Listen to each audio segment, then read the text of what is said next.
Ladies and gentlemen, it's your boy CT Brown, and I am here with a man who's been all around the world, has held titles in Revolt, OVW, NWA, GWA, etc.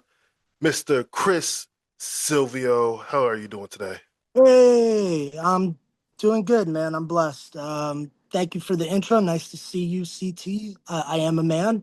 I have done things. I have traveled in pro wrestling, and I have won championships. This man is not a liar. I don't care what anyone says. And he has an event going on this weekend, Bar Wars 10, Blood, Sweat, and Beer, live from the Brass Mugs in Tampa, where they're having a double main event in Ooh, a cage match. Ooh, wild. that should be good. Is there any way anyone can see it who is not in Florida? Like, are you guys on Fight TV, Triller, anything like that? No, we're not on that. Just check out our social medias at Bar Wars Wrestling. Um, and you could see stuff there. We have like links to videos and matches. But this is going to be for Tampa, man. This is our anniversary show. We started Bar Wars back in 2017, and post pandemic, we had a hiatus, and we've relaunched about a year ago. So this is our anniversary. Bar Wars 10, Blood, Sweat, and Beers. We're hoping that this is going to be our biggest, best show we've done yet. Putting a lot of effort into it. We're building our own custom steel cage. I Ooh, don't know if you remember this, CT. I know you watch a lot of wrestling, but I've modeled the design after the classic Memphis cage. okay. I just haven't seen anyone do that in quite a while. You guys want to stick around for a few, or do you have to go? Stick around. Yeah, just listeners that are hearing this. At my dojo, Death-Proof Dojo in Tampa. Got some of my hot prospects here. I was talking to them, so don't think I'm crazy talking to voices in my head. So, when did you actually start Death Proof Dojo? We're going on 4 years, man. I was a part of Side Dojo with my buddy Matt Seidel out in Clearwater. And when Matt decided to close up operations there, I said, you know what? Why not go into business for myself? At that point, I'd been coaching wrestling since 2006 ish. Hmm. And I did my first organized class. I coached the OVW beginners class way back in 2010. Wow. So by that point, I'd coached for quite a while. I'd done seminars domestically and internationally. So I was like, hell, why not go into business for myself? And it was the worst mistake of my life. Um, no, man, it takes a lot. It takes a lot out of you physically, financially, mentally, but there's nothing more rewarding than seeing your guys win, seeing your people that you've trained succeed, go out and kill it in front of a live audience and go on to do bigger and better things. I truly care about these guys and their success. We're not one of those like pump and dump schools that'll get like a class of say 30, train them for 6 or 9 weeks, and then there you go on your way. Go get bookings. Good luck. Yeah. I actually have a developmental program here where I work with guys over the course of, as little as a year. Some might be with me 3 years. So we can develop them all the way and get them ready for not just a live audience, but for national spotlight. We're the only thing like it. And right now, we're the only game in town. It's business has been weird, as you know. The economy has had its struggles recently, and our business has been impacted just like many others. There were, I want to say, three other wrestling schools in the Tampa Bay area when I started, and as of now, we're the only ones standing. So, I remember when I lived in Orlando, there were maybe five or six maybe schools in Orlando, and yeah, I mhm. think like three or four in Tampa, and it was very confined, but very like because everything was in within an hour of each other, so it was really hard Yep. to try to find a good wrestling school. What would you tell anybody who wanted to become a wrestler? Like, how would they find? What are the what makes a good wrestling school? I should say. So I would say have a reputable trainer who has had professional experience and varied professional experience. So, for example, let's say you live in Massachusetts and you see John. John Davidson is the trainer. And you look John Davidson up and you try to research him. There's no John Davidson, by the way, it's a fake name. And you notice that this guy has only wrestled in the state of Massachusetts, and he has not had television experience or exposure on the national or international stage. It's probably not going to be the best choice for you. So I recommend do your research, make sure that the trainer is reputable, and you can see by doing online searches, okay, he or she has worked here. They've done this, they've produced wrestling, they've done something at a high level other than just regional wrestling. And no knock against regional wrestling. I operate a regional wrestling company. I love it. But when you're talking about people just getting in, I do unfortunately see a lot of students, they start with somebody not very reputable. And by the time they get to me, there's so many bad habits to break. And a lot of times they just have a bad taste in their mouth about wrestling. But I got two guys here today that I want to introduce to you, CT, and your audience. These are two of my bright shining stars here. They are Evo and Angel, the Puerto Rican Poppies in the house. You're going to see them in action this Sunday at the Brass Mug against the Rewind Society. Up Oh, on I'm in the seeing them. shot, boys. How you doing, Hey, boss man? what's up? How are you doing? All right. How you doing? Get in the shot and tell the people who you are. We're the Puerto Rican Poppies. We've been training for some time now at Death-Proof. Coach Chris has really put us in the spotlight and allowing us to show our talent. And he's really been showing us the fundamentals and how to put our little sauce into it and really get out there. And we're just so thankful for him. We looked for wrestling schools for forever, and we ran into him, and he really makes us feel welcome, makes us feel like family. Everybody we train with it's like a family, a bond. We're always looking out for each other's backs and putting putting our people first. Yeah. We'll ride or die for our people. So which one are you? Which Puerto Rican Poppy are you? I'm Angel Remy. And what's your social media handles? My social media handles is my personal one is Mega Remy, Mega Remy 23, and ours is together. Our tag team is Puerto Rican underscore or Puerto underscore Rican underscore Poppies. And what about you, my man? And who's the other Poppy? I am Evo Remy, the other half of the Puerto Rican Poppies. Can you do a little dance or something for the people? Oh yeah, Puerto Rican Poppies. Yeah, they got some swagger, man. Oh yeah. So I have two questions for you. One, how did you feel about the Bad Bunny showing at the Super Bowl? Oh, we love it. We amazing. felt that it showed our culture by the T. Everything hands down was exactly what it was. I think the message being displayed was overall a great message, not only for our culture but for everyone. What was that message, Evo? Do you think? It was to spread love instead of hate. Yes. Yeah. And my other question is, what is the best advice that Coach Chris has gave to you guys? Slow down. Slow down. Yeah, that's it. Take your time. No need to rush for anything. What happens when you rush? Oh, mistakes happen. Yeah, we mess up and I was told a lot when I wrestled was to slow down. So I get it.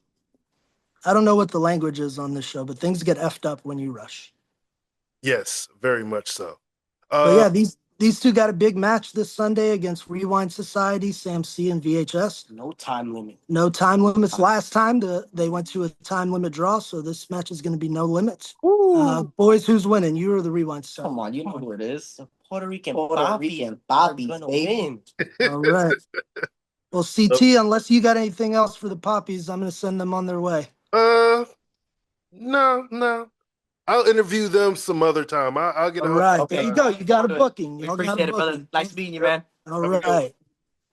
Those are the Puerto Rican Poppies. Follow them on social media. Come check them out at Barworks. So, how did you get into professional wrestling? I get asked this a lot, and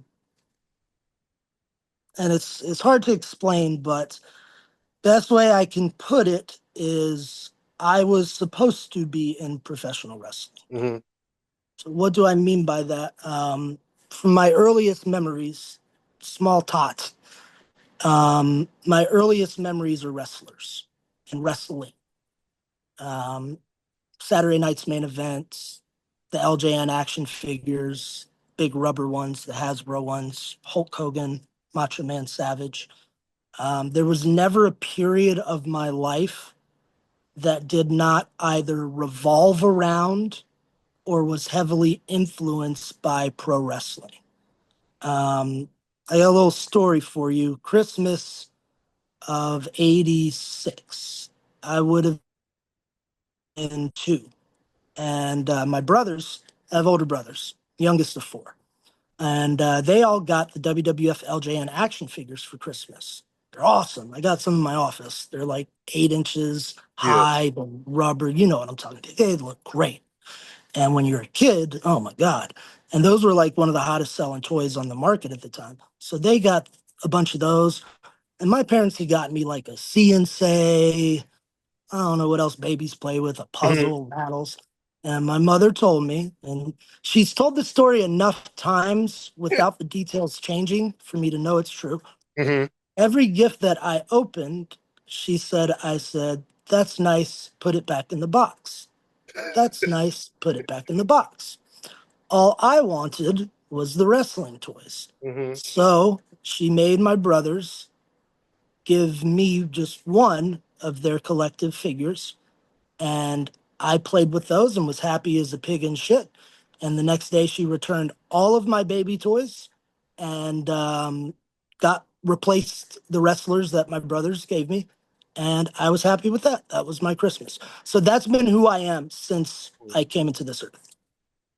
That I don't know when I actually found professional wrestling. Um, all I remember is Shawn Michaels kicking Bret Hart when he was in a wheelchair. That's my first Yeah, memory of professional wrestling. great feud.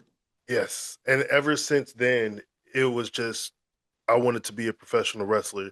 Like there was always other stuff that I wanted to do, but it always came back to I want to be a professional wrestler so badly that I was grounded from watching professional wrestling because I got in trouble for cheating on a spelling test.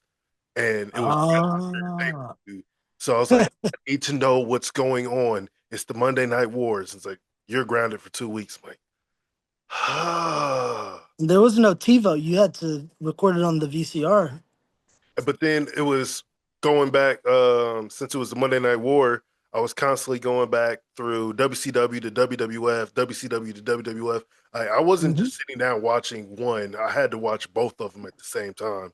Oh, And yeah. whew, that was a crazy childhood. Man, I feel bad for kids these days and a lot of modern fans that did not get to experience the awesomeness that CT is describing. That feeling of being able to switch between Raw and Nitro during commercial breaks and deciding, based on kind of how the show led off and whatever main event they were pushing, deciding which one you were going to pretty much watch for Hmm. the night. My trick was I had them both set to record anyway. So like if Nitro had my attention, I would just watch all of Nitro and turn to Raw during commercial breaks, but I'd end up watching Raw another time. It was a great time. And the year you're talking about with that super kick in the wheelchair was '97, my favorite year in pro wrestling. Brett was doing great work. Did you know that that super kick didn't make air and it caused a fist fight between Brett and Shawn? No, I did not know that.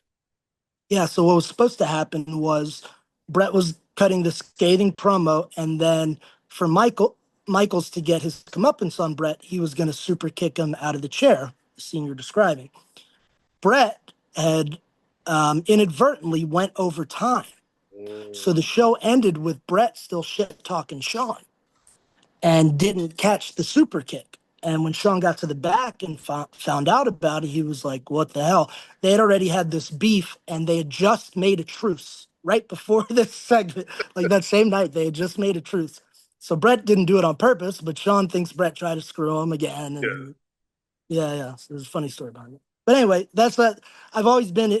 Wrestling's always been a large part of who Chris is, the Mhm. man, the boy. The boring part of the story, I found, whatever local wrestling schools near me in Virginia at the time existed, started setting up rings for a promotion who didn't have a school. And the way that worked, I set up their ring for about a year.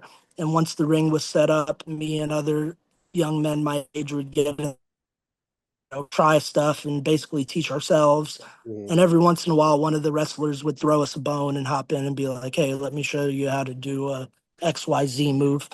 And about a year after that, I found a wrestling school about 30 minutes from where I lived that I could go to on, a regular basis. And I practically lived there.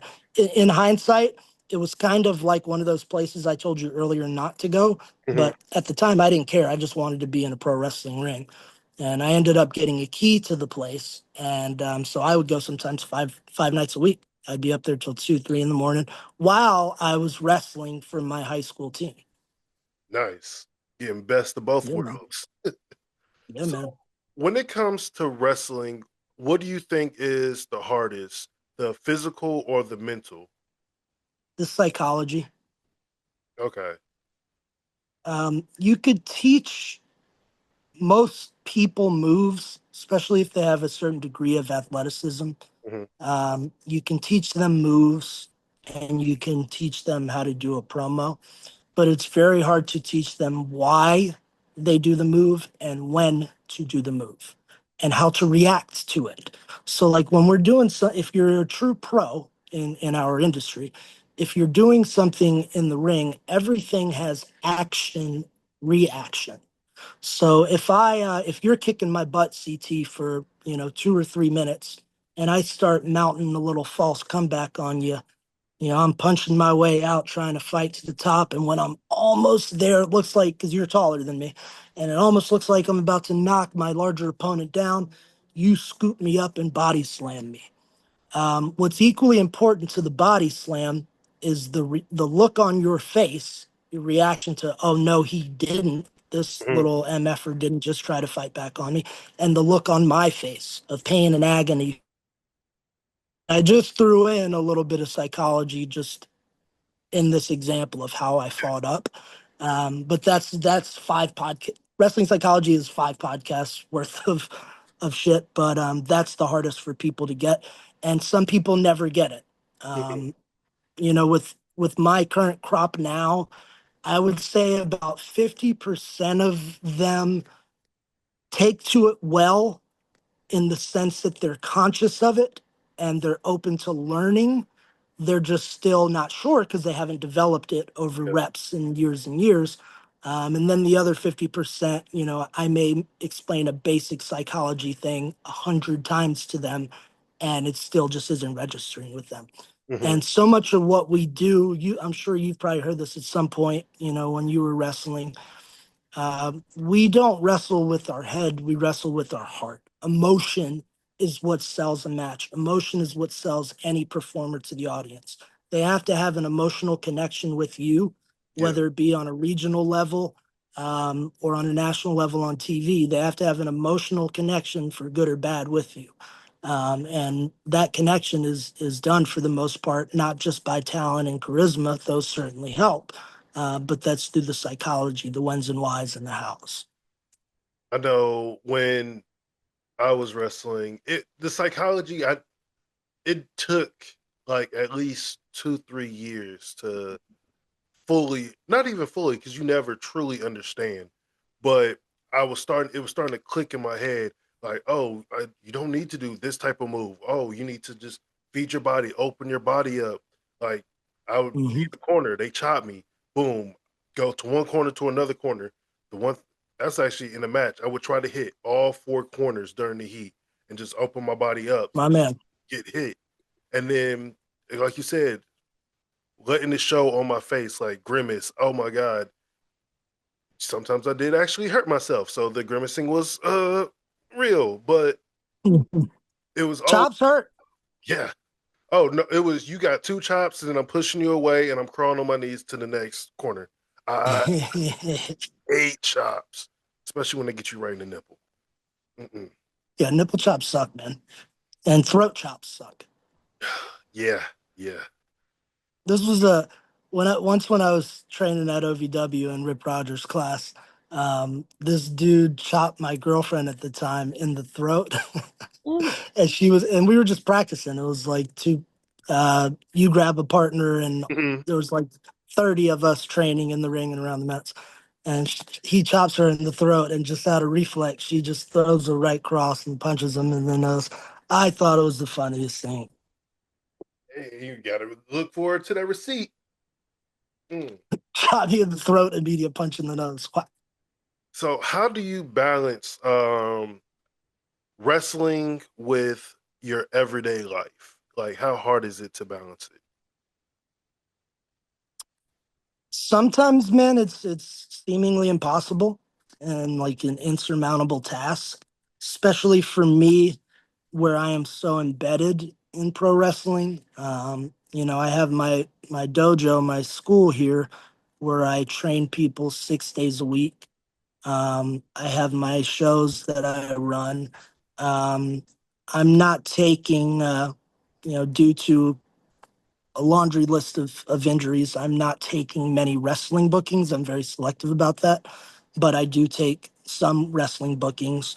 I do take bookings and work as a producer. I had worked full time for NWA up until last year, so I'm no longer going on the road.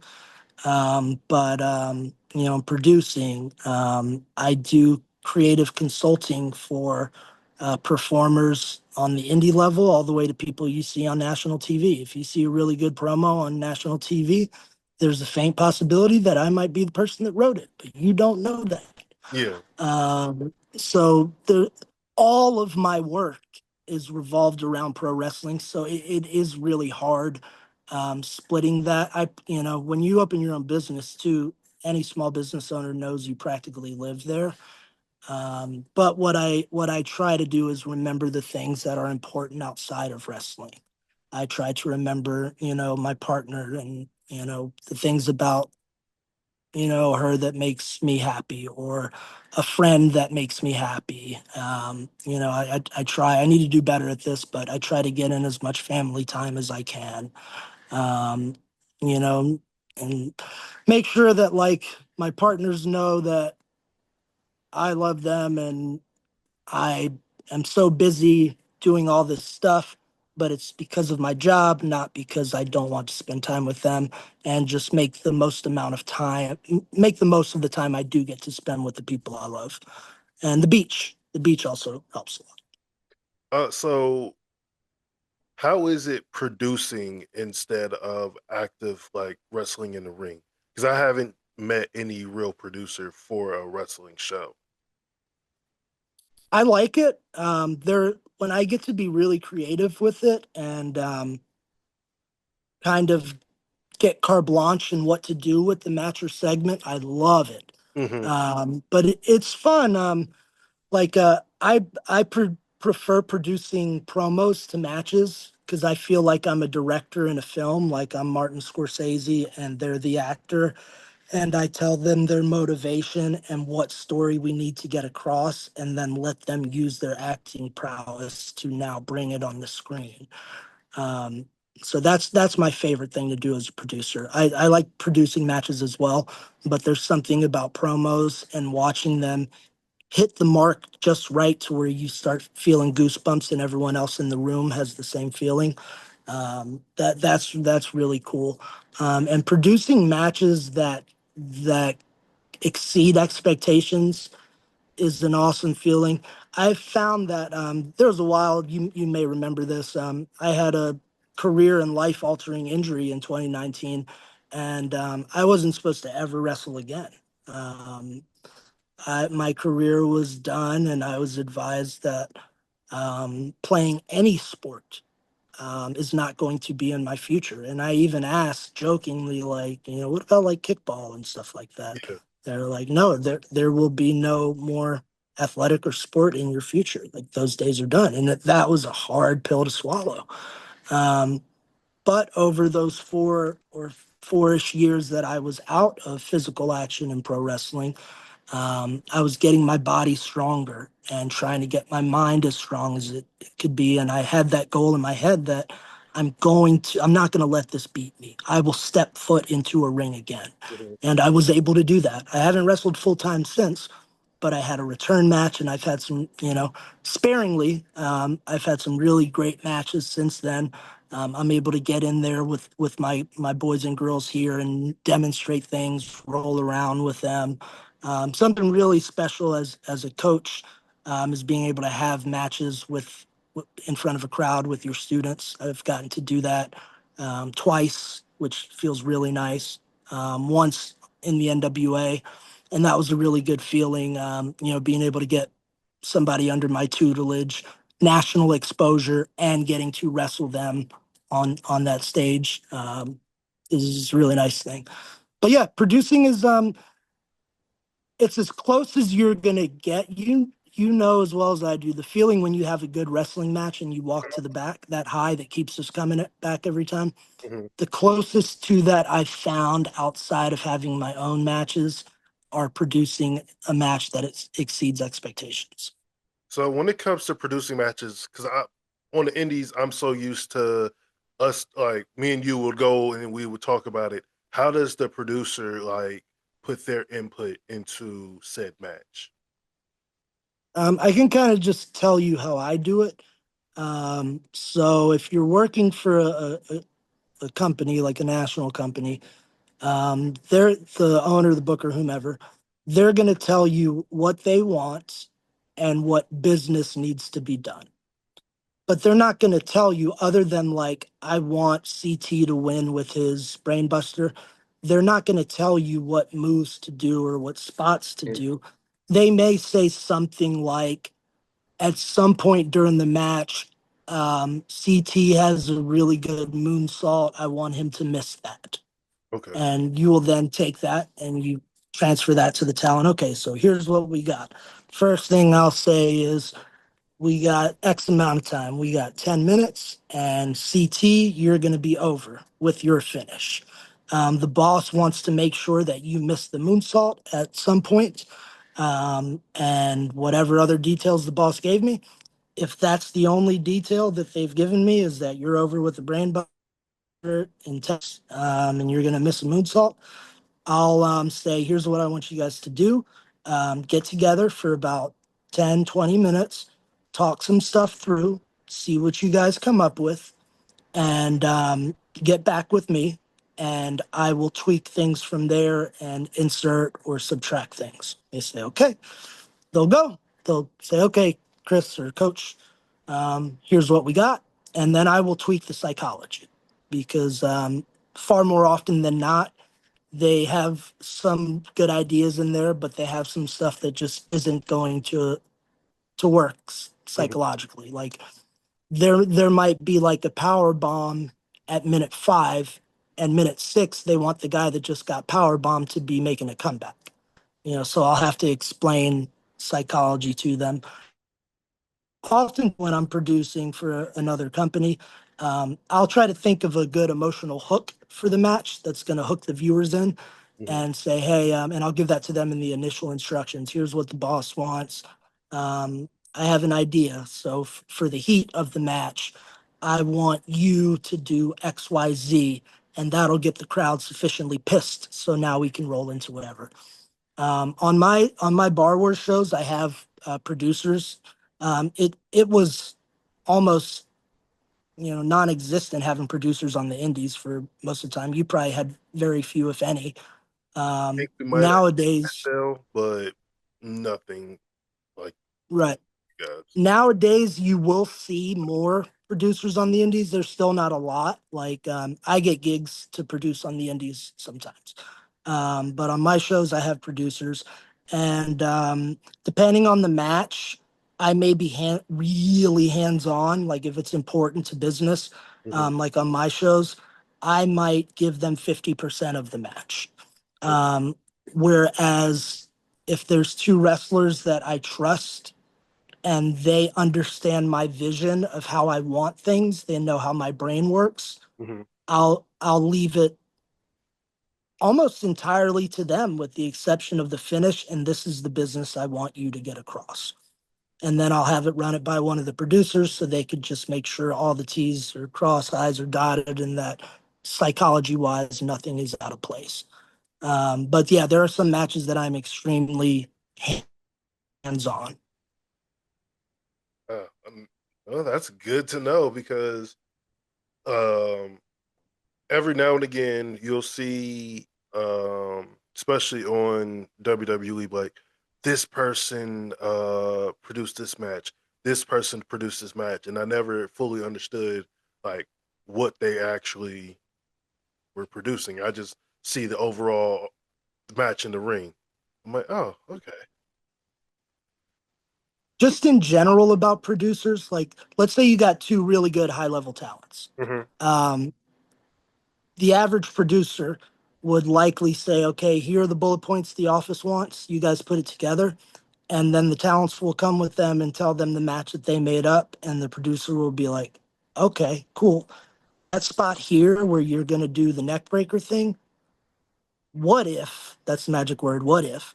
And then they'll say, what if we do this transition or this thing to get into the neck breaker?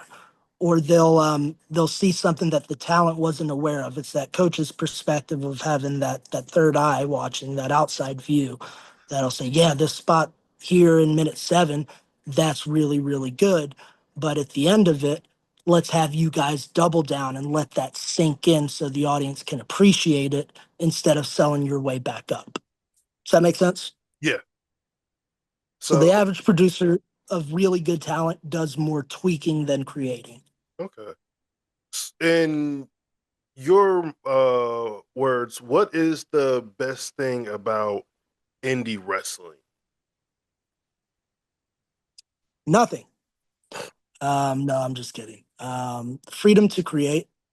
This is your place where if you're trying to become a star or you're trying to do this for a living or get, on a national or international level, this is your canvas to paint, to make mistakes, to try things.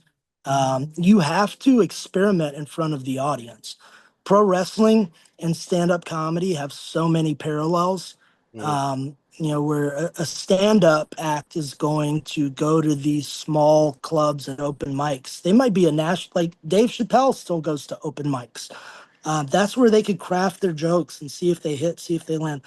Best thing about the indies is you don't have an office breathing down your neck that's saying, no, you're supposed to be this and only this. Mhm. You're supposed to talk this way. Your promos are supposed to be this way. Or in some instances, you're not supposed to talk at all. I've seen that with talent where they're not supposed to talk and they have a mouthpiece that talks for them.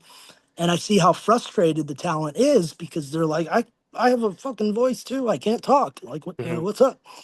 But that's the cool thing about indies is that you can try whatever you want and you make all your mistakes here before you hit the big stage. Like I'm just asking you, would you rather, fail 20 times on the independent level or wait until WWE to fail 20 times? Oh, Right? It's a definitely on no-brainer. the independent because with WWE, that's why botchamania is a thing. They constantly find ways to like make people feel bad about just simple things that could go wrong and might go wrong.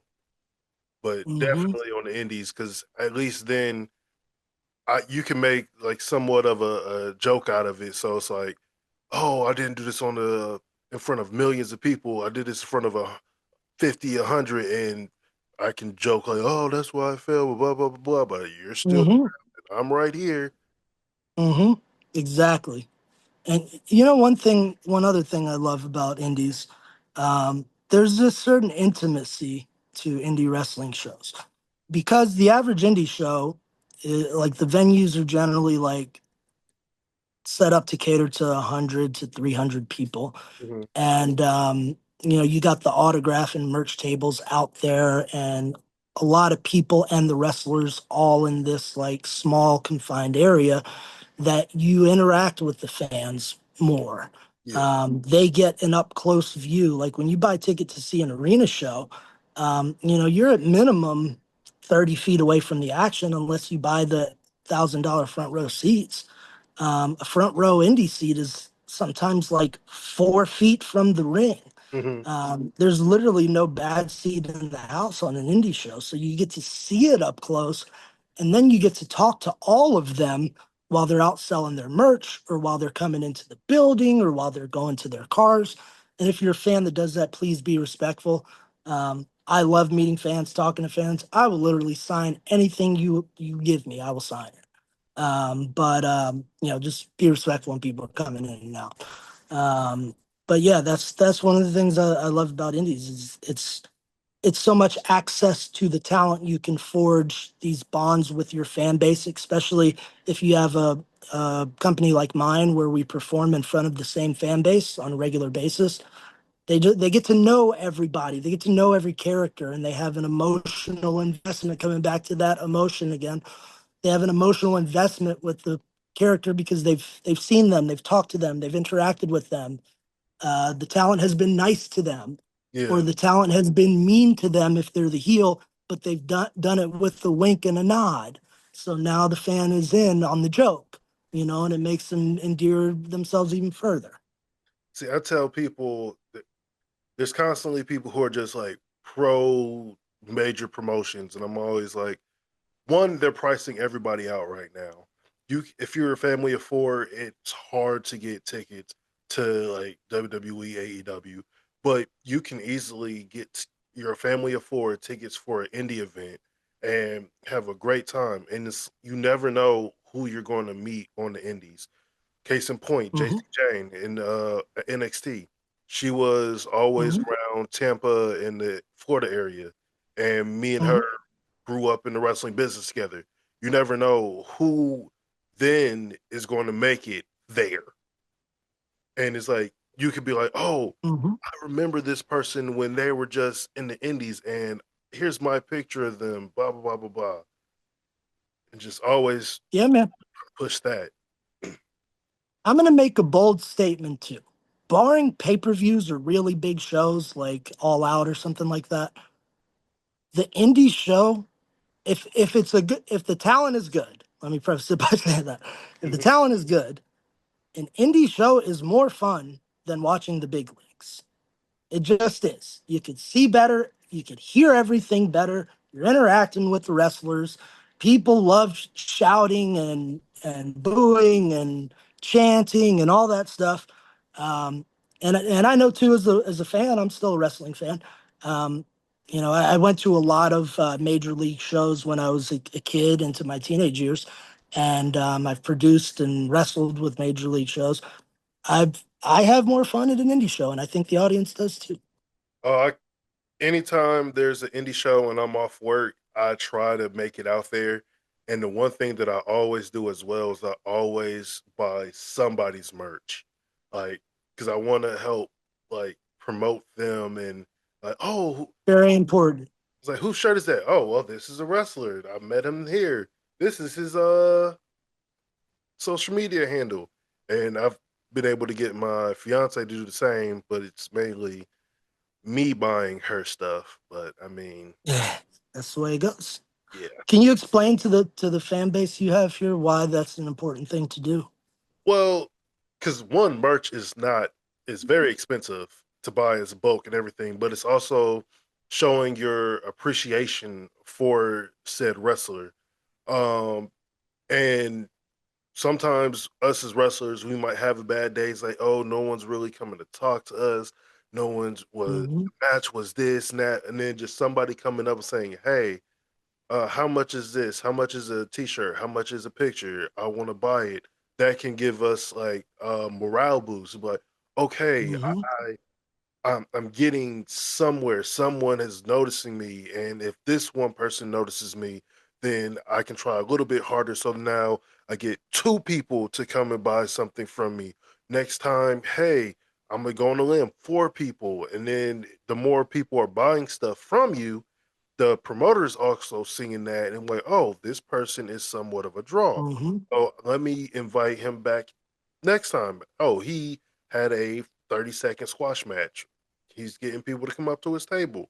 Next time, Yep. let's give him 5 minutes and I don't know, let's put him over. Let's see how that works and stuff like Hmm. I've never thought about um, that and what you said about turning around their day. Like, for example, my Bar Wars shows that I promote, one of the main goals at every one of my shows is, other than quality event, is building community and taking away the worries and woes of the audience. There's so much shit that we worry about in 2026, 2025. When they come to my shows, I just want them to party, to have fun, and put all of the other stuff on hold.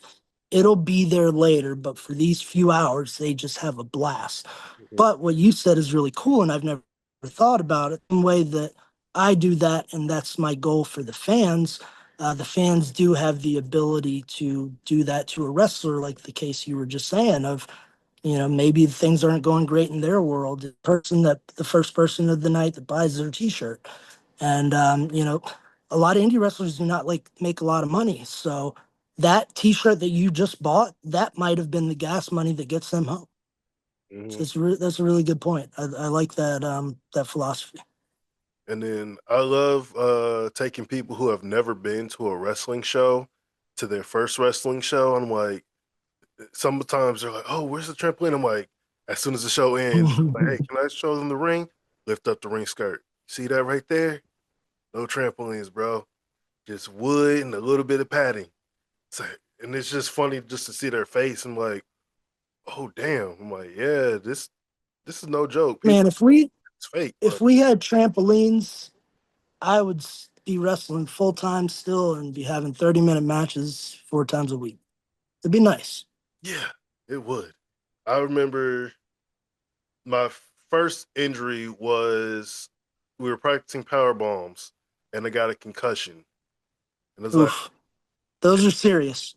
yeah. And I was actually in a hospital for 2 to 3 days because it was the Wow. first time that I've ever gotten a concussion and something was off. So I went to the ER. It's like, "Oh yeah, you have bleeding on the brain." So I was like, "Oh no." Oof. I didn't, but people are like, "Oh, it's this, that." I'm like, "No, I get hurt in training." Actually, most of the time I got hurt was doing some, besides for the power bomb, doing something very simple in the ring. I did an up and over and I tore my meniscus. And that's I tell wrestlers all the time too. I'm like, sometimes it's not those big moves that you guys are doing. It's that Mm-hmm. small. It's that DDT that just on that day it's gonna mess your head up. Mm-hmm. Yeah, you're 100% right, and I'm glad you brought up concussions. I like to explain not only to my students, but whenever I have a chance to do media, just how important concussion protocol is. So I have a condition called PCS, post concussion syndrome, and it's something that I've had to live with and struggle with since 2019. And for those unaware, what post concussion syndrome is it's a state where your body is still experiencing the symptoms of a concussion, such as headaches, brain fog, brain fatigue, meaning your brain tires very quickly and needs a recharge, sensitive to lights, sounds, noises, um, hand eye coordination, things like that. And with post concussion syndrome, it could last weeks, months, years, or indefinite. So I've learned by this time I am in the indefinite category. So it's so important as a young wrestler now, with the knowledge that we do have, to follow concussion protocol. So, for example, I pulled somebody a few shows ago who thought they had a concussion the week before and they wanted to wrestle on my show, and I told them they could not. Kind of what I do now is if somebody here, thankfully, no one yet has got a concussion training in my ring. But when they go out and have matches, I've had a few guys say, I think I'm concussed. Send them to the doctor right away. I have my own evaluation that I do with them as well that I've learned, but send them to the doctor right away and tell them to follow the doctor's orders, which is going to be at minimum 6 weeks off, and then begin to ease in doing these things. And I will check for symptoms. So, might be something like I'll have them do 10 squats and then have them do 3 rolls. And if they're feeling dizzy on the roll, out of the ring, give it another 2 weeks. So it's really serious, because what happens to you and what happened to me is, if you don't know those protocols, or you choose not to follow them, they accumulate. Look at it, CT, in the audience, kind of like an axe on a tree. That we took 100 swings at this tree, and it takes that one, the 101 shot, that actually knocks the tree down. That's what concussions, even mild ones, can do. Is they don't forget. They cause you to forget a lot of things, but they don't forget. And it could be the smallest thing that gets you. Like if you're not doing it right, let's say you've built up, I don't know, 5, 10 concussions, something as simple as throwing your head back a certain way while you're selling a punch kind of jars your equilibrium. You take a simple move like a drop toe hold and whack your face on the mat, and that could be career ending for you or definitely life altering. So something really serious, and it impacts wrestlers' mental health. I would say brain injuries are a huge contributor to the problems that pro wrestlers have in regard to mental health. Historically, I think it's been a contributor to a lot of the early deaths that we've seen in pro wrestling. Mental health as a pro wrestler, not even as a pro wrestler, man, just regulating your mental health as a American in 2026 is hard enough as it is. Yeah. But for pro wrestlers, it's quite hard because of what we do and the stardom aspect. Once you start getting known or you're working on a high level, there's so many moving parts and everything's crazy, and you're trying to balance your wrestling character versus your life. There's a lot to it. It's hard. But when you have these concussions that affect everything about your central nervous system and all of your thoughts, it really makes your mental health struggles or challenges, 2 or 3 times as bad. It's a serious thing, and a lot of wrestlers have to deal with that. That's why when I was wrestling, I knew my body. And if there was something off, I wasn't afraid to be like, hey, I'm going to take like a week or a month off. I'm going to make sure my body feels great. And there was people who were like, oh no, you shouldn't take any days off. What if you're this place, this place? I'm like, well, right now Hmm. I'm just on the indies. I'm not Hmm. about to kill myself for just an opportunity just to wrestle because I have to think about this in the long ways away, and that's why I Hmm. stopped wrestling. I woke up one day, my body was stiff as a board, and I couldn't breathe. Like it was very shallow breathing, and it was Wow. then and there that I was like, you know what? I was only 32 at the time. I was like, I want to be able to get down and play with my kids, my nieces and nephews. So Hmm. I love professional wrestling, and I know that I still have it in me because every day now I'm like, I just want to get back in the ring. I want to do it again. I have to keep reminding myself, it's like, hey, that pain that persisted after taking 3 months off, it's not worth it anymore. So that's like, you can do stuff within the wrestling business, like this podcast, or I could Yep. do managing, just something that I don't Hmm. have to constantly take bumps and God forbid injure myself. Yep. You know what job I think you would excel at? Commentary. A couple people have told me that. You're a good fit for it. Uh, my only thing is sometimes I don't know the names of moves, and I'm like, I'm just gonna. He just slammed him on the ground. He did this, Vince McMahon, bro. What a maneuver. Vince is the worst. He didn't know any move. and What do you then call like wrestling?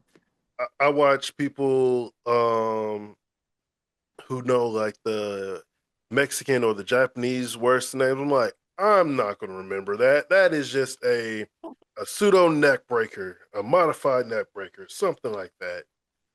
I got a very broad catalog of moves and names. Like my glossary is, I put it up there with anyone, but the Japanese versions of stuff that I don't even try to wrap my head around that one. So what does pro wrestling mean to you? Man, in some cases, pro wrestling means everything to me. It depends on the day. Um, you know, in some cases, it means everything. catch me on a certain day of the week, it means heartache. Catch me on another day of the week, it means great love, excitement. Um, Especially when I've been involved in pro wrestling since 2001, and my entire adult life, I've been immersed in pro wrestling. And a lot of my earlier, well, the majority of my earlier career, I had day jobs so I could support my wrestling habit. Um, I wanted to become a career, and then to the point where I did make it into a career. A lot goes into it, and you end up giving so much of yourself that you're probably not going to get back in the end. But pro wrestling to me personally, it's been the most important thing in my life. And at my age now, and with the relationships I have outside of pro wrestling, I'm now learning to make it one of the most important things in my life. And I'm finding life beyond wrestling and preparing for the day where I just live on a beach. I have nothing to do with wrestling. I never take a bump again. I play, pick up my guitar and play a few gigs at a beach bar every week, and that's just what I do. But yes, it's a broad question, but it can mean everything and nothing all at the same time, my man. Yeah, it's a it's a love hate relationship. Like I It was is. because I work at a hospital and I'm constantly pantomiming moves. So my coworkers will look at me like I'm crazy, and I deal with people who are like in a psychiatric ward sometimes, and they're Right. like, "Do we need to put you in the padded room?" I was like, You "No, little checkout. worry about Hmm. me." It's like I'm just wrestling. I just thinking of like just a really good spot or a really good move, and just like don't mind me. I'm just you can't take the wrestler out of me because Hmm. it's I tell people all the time it's a drug. Like when you go out, you either want somebody to cheer you or you want somebody to boo you. You don't want to hear nothing. And I feel like that's what a lot of people who were like before my time in the 80s who are still wrestling. It's like Hmm. they love that sensation of somebody cheering them and they Hmm. just can't stop no matter how hard their body is telling them to. There's so much adrenaline and positive endorphins that come out when you perform, especially when you've had a great performance. If you love pro wrestling, what you were just saying, it's never going to leave you. Like you pantomiming moves at work at the hospital. If you really love the industry, that's never going to leave you. I'm sure, like, if I walked away tomorrow and decided to, play gigs at a beach bar the rest of my life, and that's my career now, I guarantee there still wouldn't be a day in my life where I was not thinking about pro wrestling or trying to think of sequences or this would be a cool angle or this would be a great promo. Mhm. It's a drug, and once it gets a hold of you, man, it's really cool as well because it has such an impact to change people's days and change people's lives for the better. There are so many people that we as wrestlers, we inspire them to do all kinds of things from going back to school and finishing their education to deciding to lose hundreds of pounds of weight to deciding to settle down, get married. And these are all examples that I have seen wrestling fans do due to being positively influenced by pro wrestlers. Even in my own instance, it's a really great feeling of having a fan reach out to you and say, "Hey, you've motivated me to make this change or do XYZ." So we have great power in our hands, and this is a good thing to wrap with. And I tell this to my all my students: we have this great power in our hands, and it's up to us to do good things with this power, to bring only goodness with this power. Don't use it in a negative way that's going to, you know, scam people out of money or, take their kindness for granted and use them. We have the power to really impact people's lives in a positive way and change their lives. So be responsible with that power, and you can do a lot of good in this world. If we're not doing good in the world, what are we doing, man? Yeah. One last question. Who believed in you first when you Phil finally Brown. Phil Brown, I credit him to this day. Man, that brother looks great. I don't even know how old Phil is, but he's at least 5 years older than I am, and I'm 42. And he wrestles, he's a wrestler from the Mid Atlantic area, wrestles a lot in Virginia, Carolina. We were both Virginians.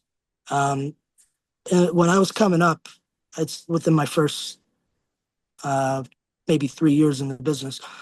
Phil was like the most tenured of us. He'd been doing it for a long time. He was booked on all the indies. And he was one of only two guys that were constantly getting booked on like Sunday Night Heat and Velocity and things like that. And he was the first one to tell me about trying out for OVW, which I would do years later, and that would change my life. But yeah, just a few years in, I was a skinny, athletic kid. I was 112 pounds when I started pro wrestling. Most, not the most ideal candidate to have a career in pro wrestling, but I somehow managed it. But Phil just took the time. He was one of the only people ever in my formative years to do that. He took the time to pay attention to me and let me know that I'm doing something good, something is working, and to keep developing my talent. And several years later, with his encouragement, as I got better, my skills in the ring improved, and I continued to build my body.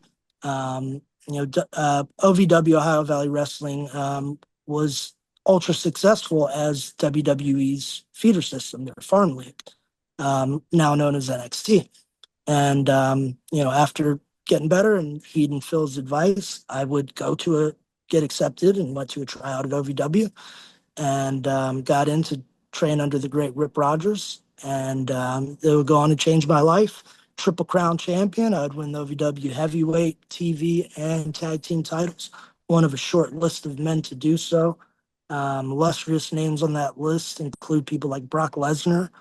Um, but yeah, Phil was the first guy who gave a shit, and I thank him to this day for it. Every so often, I'll just be sitting around and think of Phil, and I'll shoot him a text, be like, you know what, you're the man. Thank you.